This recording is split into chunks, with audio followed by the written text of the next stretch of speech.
webinar, tapos nakakatanggap ko ng prospect, naging passionate ako doon. Okay? So kapag ikaw nakakaramdam ka ng mga info overload, na meron ka mga skills, na meron ka mga knowledge, kailangan gawin mo talaga muna siya eh. Para ma-release mo siya muna sa knowledge mo.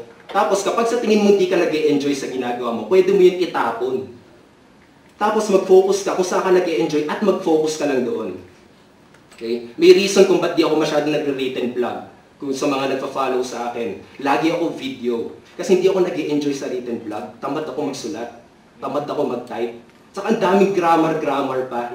Eh at least pag video, salita ka lang, no? Siguro kapag may maling sinabi, mararamdaman agad, di ba? Pero at least, naging productive ka at nakita mo yung passion mo. So kung hindi mo pa alam kung ano yung kailangan mong gawin, kailangan talaga gawin mo muna siya. Okay? Tapos doon ka mag-focus. Okay, doon ka mag-focus na gawin, masterin mo. Okay, may reason, di ba, kung bakit si Michael Jordan, di ba, yung success story. Nakakaalam niyo yung kwento ni Michael Jordan, yung success story niya. Kilala niyo ba si Michael Jordan?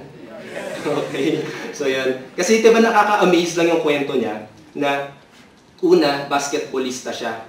Tapos naging successful siya. Sobrang successful niya, no? Dami niya nakuwang rings. Okay, kasama yung tapos naging pa siya, yung pinaka-youngest, no, na pinaka-magaling na basketballista hanggang ngayon, legend siya. Pero nung biglang namatay yung tatay niya, lumipat siya ng baseball.